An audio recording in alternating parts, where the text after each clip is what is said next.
actually pick up more also on the discussion that we had yesterday as well. Okay.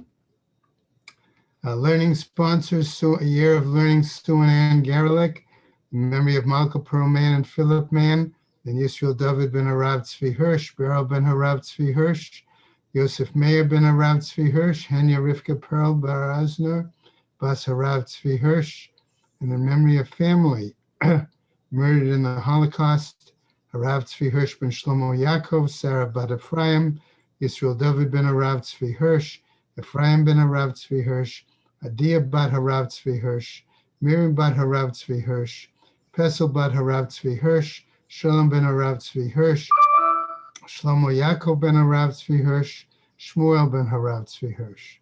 She'll share her children and grandchildren in memory of her uncle, founding member of BRS, Dr. Israel Brook, Yisrael ben Harav Akiva, Marcia Federbush and family, in memory of her husband, Dr. Uriel Paul Federbush, Uriel Pinchas ben Harav Shimon, Sharon and Fred Lisker, their family and many friends, in memory of her dear mom, Harriet Friedman, Edelbas Yaakov, Leslie and Gail Kaplan, in memory of their parents, Harry and Marjorie Sedell, and Irving and Pearl Kaplan, friends of Avi Gitler, Avram Meir ben Shimon, and Martha Gitler China Bas Yeshaya, friends of Toby Paris, Sarah Tova bat Yisrael Dov, friends of Malka Levi, Malka bat Yosef, friends of Joe Wolf, and Yosef ben Chaim, the many friends of Dr. Marvin Blush, Moshe Shalom ben Yitzchak Halevi. A Month of Learning by Carol and Josh Sanborn, in memory of her mother, Yita bat Nachman ben Yamin, Mel and Haran Haller, in memory of his brother, Yaakov ben Avraham, Jill and Perry Meltzer, in memory of his father, David ben Fishel Halevi, and her mother, Bela bas Avraham. Also a Month of Learning by Stephanie and Fred Mortman, and for Shlema for her daughter, Mazal bat Sarah Malka. Today, the 15th, we have a day of learning by Michael and Judy Morgenstern, in memory of his mother, Brena bas Reb Chaim Tzvi, as well as by Pauline Feldman, in memory of her father, Chaim ben Yehuda Aryeh. May the Shemas have an Aliyah, Kranka Rafia, Velti Yeshir Hashem Mataliyah, and L'chol B'nai Yisrael, a good Gaben Shtiach. Okay. Amen. Okay. I'm still trying to get on my computer, but I'm having trouble, so I'm on my phone right now. Maybe you'll be on later. So our discussion yesterday on to Tsar Balei Chaim versus letting the animal die really was very appropriate as we move into today's Gemara as well. Okay, I'm going to just start real quick from again the top of 65a. Hakol modim she'im nitkaper b'she'ina avuda meta. Okay, everyone agrees that if he gained atonement through one animal that's not lost, it's the second one that's right that was lost, it says left to die. Ela Rav, but rather according to Rav, Havale kemafri shtei chataot, it would be like he designated two sin offerings, la'achrayut, as then have a guarantee. V'amar Rabbi Yoshaya, says Rabbi Yoshaya, if rishtei chataot la'achrayot, if he set aside two sin offerings with a guarantee, mitkaper ba'achat mehen v'ashniya tir'eh, claims that the first one gives atonement and the other is left out to graze. Okay, now picking up then, as we can continue, Kevan de Amar Rava, since Rava said this, what is he going to tell us? Rav Savarla ke Rabbi Yossi. It appears that Rav is of the same opinion as Rabbi Yossi. The Amar mitzvah barishon, who said that the mitzvah is fulfilled with the first or the earlier animal. Me'ikara kemafrish le'ibud dami. Okay, why is that the case? He says because basically, okay, it's as if he originally had designated, separated that particular animal, okay? And that was the one that got lost, and therefore the second animal is the one that should be left to die. Tnan. However, we've learned in a Mishnah, Rabbi Yehuda Omer Tamut, that Rabbi Yehuda said the animal should be left to die. Bishlem el Rabbi Yochanan. That seems appropriate according to the view, the opinion of Rabbi Yochanan. The Amar, Sheni Shebazug Rishon Yireh, who says that the second animal of the first pair, okay, should be put out to pasture. The Rabbi Yehuda Yemut. And then, according to the Rabbi Yehuda, he argued that it should be put to death. Why? Mitkaper b'sheni shebazug sheni. Why? Because Rabbi Yehuda would argue that he gains atonement through the second animal of the second pair.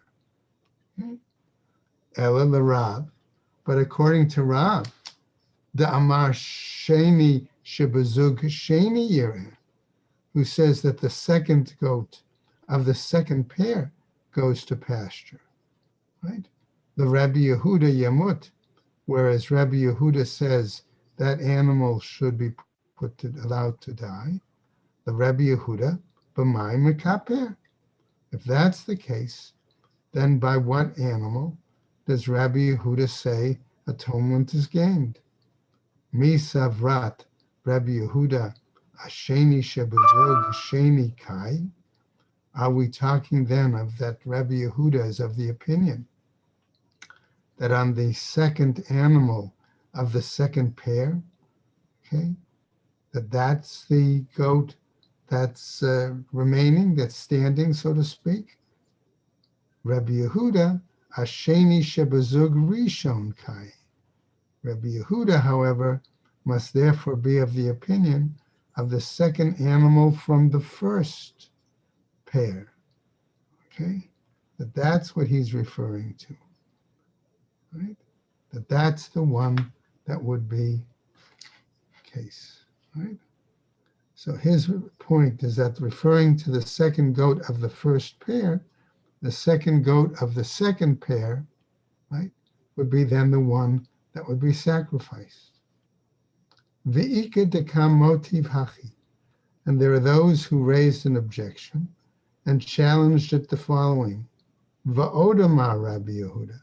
And further, Rabbi Yehuda said as well, Nishpach adam, if the blood, okay, was spilled, namely of the animal that was sacrificed to Hashem, Yamut HaMishtaleach, then one actually leaves the scapegoat to die. Meit HaMishtaleach, if the scapegoat was the one to die, Yishofech Hadam, then that blood from the goat that was sacrificed to Hashem is spilled out. In other words, what would happen once one of the, let's call it first pair, is no longer viable, that negates the partner animal. And therefore, it's necessary to get a second pair of goats and to do another lottery. Now, Bishlam el Rav, this seems logical. Granted, according to Rav, Reisha plige bechatat tzibur, okay, namely that in this machloket, we can see Rav says, right, that our disagreement is in regarding to the animal that is a communal sin offering. B'seifa plige b'ba'alei chayim. And our second machloket, however, okay, shows that we disagree. Remember, that was whether the animal, once it was rejected, is always rejected or only temporarily rejected. That is the second argument that they had, right? Okay, and so therefore, Ba'alei Chayim, Ela the Rabbi Yochanan, Ma'i Va'od. So with Rabbi Yochanan, then how do we understand when he says, and furthermore? What's the furthermore? Kasha. Therefore, that becomes problematic, right? And so what do we see now? We don't see a real complete uh, result to this, okay? Except that the rabbis would say, right, that the remaining goat from the first pair, okay, is, since it's put off, it's been disqualified, right? And that's the case. And therefore, is that animal put out to pasture or is it put to death? Now, let's see if our further discussion in the Gemara will help us clarify. Va'od Amar Rabbi Yehuda. And further, Rabbi Yehuda said, Nishpach Hadam Yamut HaMishtalech. That if the blood is spilled, that is from the animal that was slaughtered for Hashem, one puts to death, one leaves to die the scapegoat. Now, says our text, Bishlama nishpach adam yamut hamishtalech. It's reasonable, it's understandable that if the blood was spilled, that the scapegoat is left to die. Why? De'akati lo it aved b'mitzvatei. Why? Because its mitzvah of using the blood, remember, as part of the kapara, part of the atonement process, was not completed. And so therefore, if that animal is invalidated, therefore the partner animal would seem invalidated. Ella mate hamishtalech. But if it's a situation of the scapegoat dying, let's say before, while it's on its way out to the cliff, okay? The Gemara asks, Amai yishapech hadam. Why should we have to spill out the blood of that animal, of the animal sacrificed to Hashem? Ha'it aved le mitzvateh. It's possible that by the time that before the scapegoat could have died on the route to the cliff, that another Kohen could have already completed the blood section of from that animal, right? So what is the situation? Okay. In other words, I would ask it in the following manner, and then we'll continue. Do we say that the aspect of the Seir Mishtalech, of the scapegoat, is ma'akev or not? If the purpose of the whole process is atonement, isn't it sufficient that we go with the sprinkling of the blood from the animal that was slaughtered for Hashem? However, remember, a confession was put on the Mishtaleach, and that was how it was sent out. So maybe that's not the case, right? So let's see now.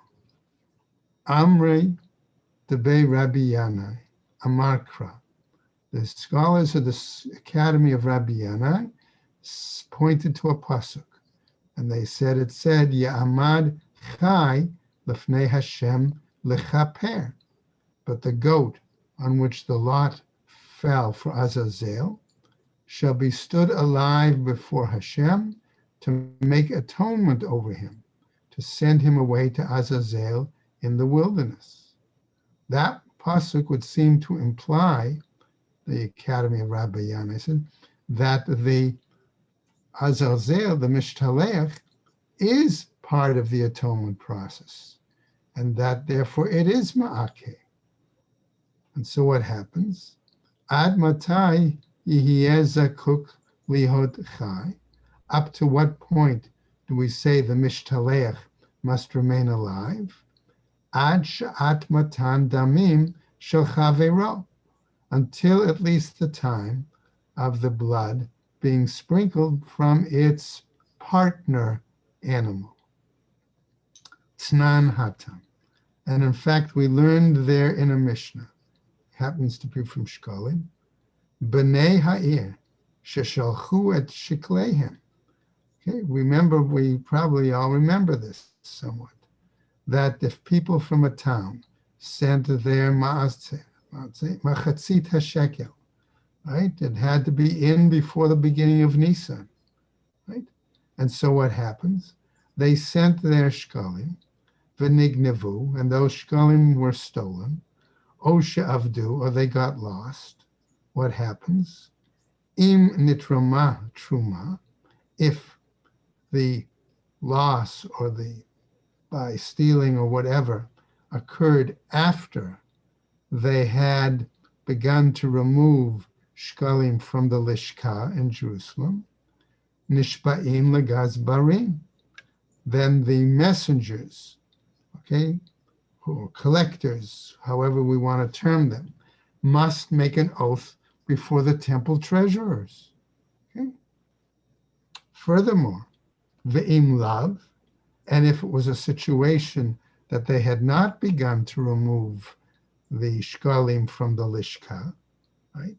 Nishba'in livnei ha'ir.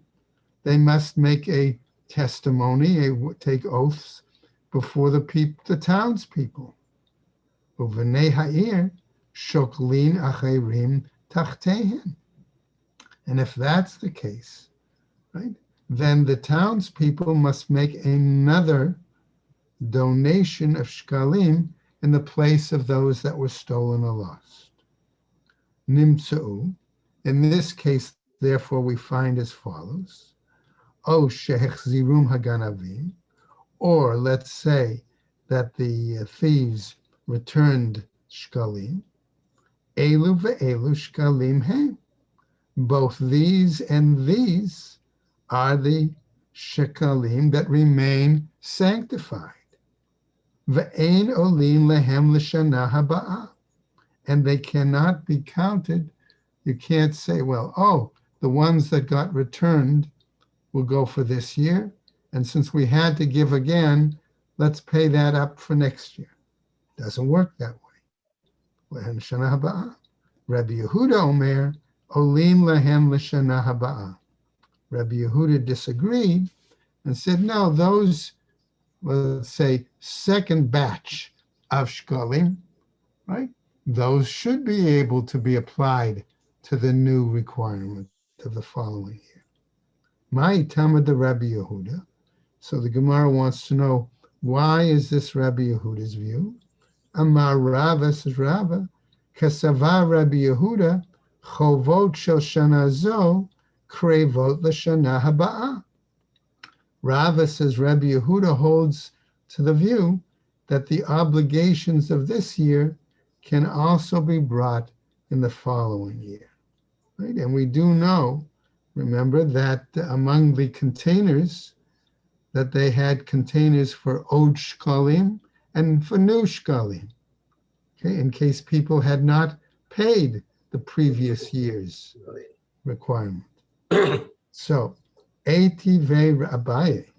And so Abaye therefore objects to this explanation of Rava and tells us, Par v'sa'ir shel Yom Kippurim she'avdu. Let's say you have the bull, which remember was the Kohen Gadol's personal offering, and the sa'ir, the goat, which was the communal offering, right? Chatas. V'hifrish, and they got lost, right? V'hifrish acherim tachtehem, and they segregated and separated, designated others in their place. V'chein seirei avodah zarah she'avdu, and likewise goats that were to be brought for communal idol worship that got lost. V'hifrish acherim tachtehem, and others were designated in their place. Right? Kulan yamutu, they all should be left to die. Divrei Rabbi Yehuda. That's the view of Rabbi Yehuda. Rabbi Eliezer v'Rabbi Shimon omrim yir'u ad sheyista'avu. The two other sages, Rabbi Eliezer and Rabbi Shimon, said the animal should be put out to pasture until they gain a blemish. V'yimachru, and then they'll be sold. V'yiplu damehem l'nadava. And whatever money then comes in should be used to purchase voluntary offerings. She'en chatat tzibur meta, that we don't designate an animal that was a communal sin offering simply to be left to die. Amarle.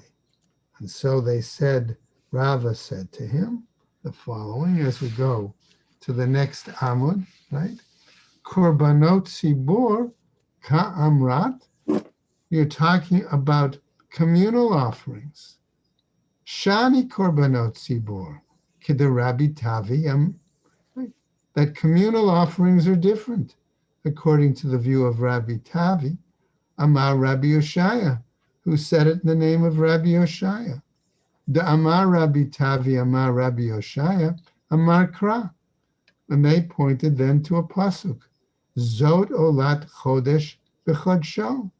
The pasuk saying, this is the burnt offering for every new moon upon its, let's use the word renewal, right?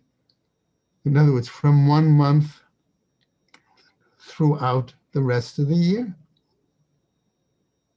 Okay, Amrat Torah, Chadesh v'haveli korban mitruma chadasha, implying then that what the Torah is indicating is the necessity that the communal offering be brought, okay, from donations that are made, okay, from each year. Now, Tenach Sa'ir, says the Gemara. That seems reasonable when we talk about the goat. Par, mai ikalamema. But the bull, which was the private offering of the Kohen Gadol, what about that? Gzera par atu sa'ir. Maybe there was a decree saying that while the Kohen Gadol pays for the bull himself, nevertheless, okay, what can we say? That the bull is only due because of the requirement of the communal offering by the goat. So the Gemara asks an interesting question. Umishum gzeira yamutu, and because of this decree, you're going to put this, a rabbinic decree, you're going to put these animals, leave them to die. Va'od, and furthermore, had Rabbi Tavi amar Rabbi Yoshia, here where Rabbi Tavi said in the name of Rabbi Yeshua, Gufa mitzvahi, that's really the very essence of the mitzvah. The Amar Rav Yehuda Amar Shmuel, as said by Rav Yehuda in the name of Shmuel, Korbanot Tzibur Haba'im Be'echad B'Nisan, those communal offerings that are brought on the 1st of Nisan, Mitzvah Lahavi Min HaChadash. It is a mitzvah to bring them from the new shekel collection. V'im Hevim Min HaYashan, but were it such that they had to bring it from the old, from previous years, Yatsa, nevertheless, the requirement is fulfilled. Ella shechiser mitzvah, except then it's missing the aspect, I'll say, of having fulfilled the mitzvah in its fullest manner. So, Gemara tells us now, Ella Amar Rabbi Zera. Rabbi Zera, however, says, okay, what about this issue of both the bull and the ram on Yom Kippur? Lafisha ein hagoral kovea mishana lechaverta. Okay, we do that because we don't want people to have the impression that it's the lottery that sets the change from one year to another. Veneti v'nagril. And the Gemara says, well, if that's the case, then bring another set and do another lottery. Gzeira Shema Yomru Hagoral Kovea Mishana Lechaverta. We don't do that, the rabbis decree, because we don't want people to, again, to say that basically it's the lottery that designates from one year to another. Ha tenach sa'ir, says the Gemara. Hold on a second, right? That may be appropriate in regards to the goat. After all, we actually have a lottery for the two goats, one for Hashem with the blood and the atonement, and one for Azazel. Par, my ikalamema. But then how do you say, what then is, how does that apply to the bull offering? Gezerah par atu sa'ir. You might say again that that's a rabbinic decree that the bull is required due to having brought the goat. Umishum gzera yamutu, we ask again. And because of a rabbinic decree, you're going to allow the animals to die instead of, let's say, putting them out to graze, right? Amaruha Rabbanan Kame de Abaye. And therefore the rabbi stated in front of Abaye, Gezera Mishum Chatat Shemetu Ba'aleha. No, we understand that this reason that we say those animals, okay, might be put out to die, allowed to die, as opposed to simply leaving them to graze, is because of a decree based on the issue of a sin offering where the owners died. Ha tenach pa. Well, that would seem reasonable if we apply it to the bull. Right? It's possible that Kohen Gadol could die in the course of the situation. Sa'ir, my ikalamema. So how then do you apply that explanation to the rationale about the bringing the goat? Gezerah sa'ir atupa. Again, we're going to say, this time we have a decree by the rabbis that we bring the goat in order to fulfill what's due the bull, right? Now, let me just put a word in a moment. Umeshum gzera yamutu. And because of, again, a rabbinic decree, we saw that the animal should die, right? Again, instead of grazing, ela rather, gezera mishum chatat she'avra shnata. Maybe we'll give a different explanation and say it's due to the situation of a sin offering and the goat is beyond its age. Gezera, you say that's a decree? He gufa chatat she'avra shnatahi. But then you're talking in actuality of a sin offering where the animal is past its age. It's more than the time, okay, from past Yom Kippur. Now, we've got to keep in mind as we continue and almost finish this Amud, that remember we said that in the sprinkling inside of the Beis Hamikdash, let's call it for the moment 3 sprinklings, right? Sprinkling number 1 was done in the Kodesh Kadoshim. Okay. Sprinkling number 2 was done on the Kohen Gadol was in the Hechal onto the Parochet, and sprinkling number 3, okay, was done for the Mizbeach in the Hechal. Okay. And remember, at least minimally, that to sprinkle on the Mizbeach, you had to have mixed the blood of the 2 items. Okay? So if we keep the fact that different sprinklings were involved, we may see that as leading to the next piece in the Gemara. Okay, ha lo kasha. Gemara says, hold on a second. That's not necessarily problematic. Why? Kirebi, because we might explain it based on a view of Rabbi Yehuda Hanasi.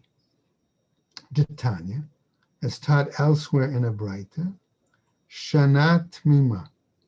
It says in a pasuk that when we have, let's say, a Braita, that you have houses in a walled city, and they're sold, and one wants to redeem it, right?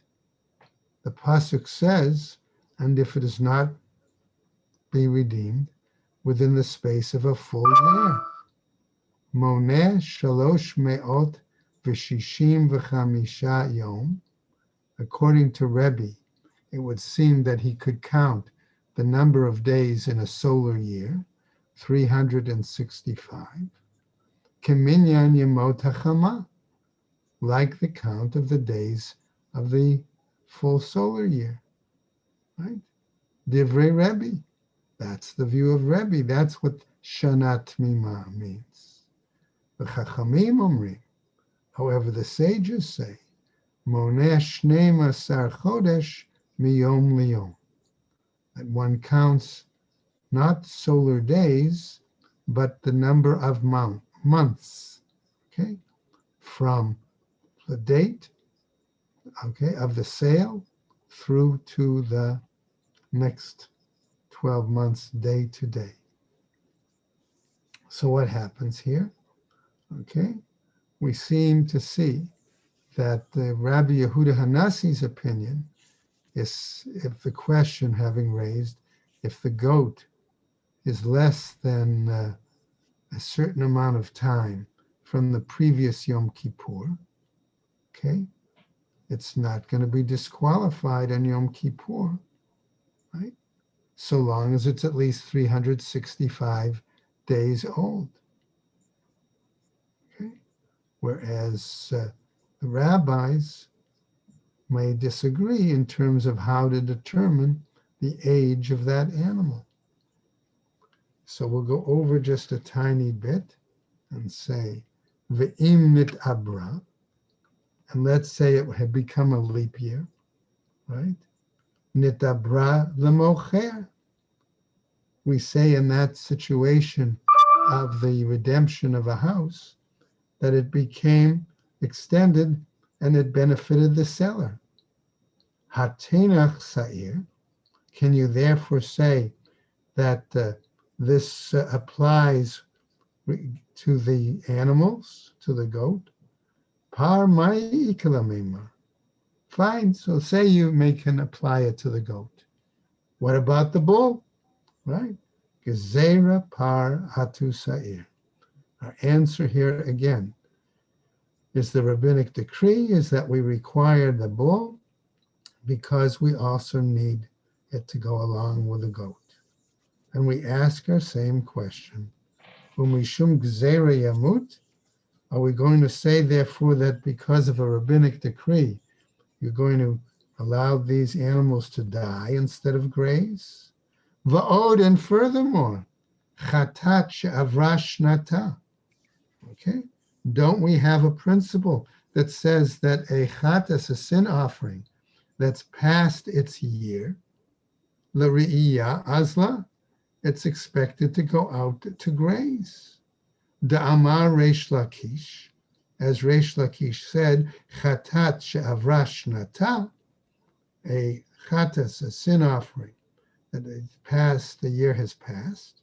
Ro'in ota ki'ilu hi omedet b'veit hakvarot v'ro'eh. We see it as if it is standing in a cemetery. In other words, eventually the animal passes away, right?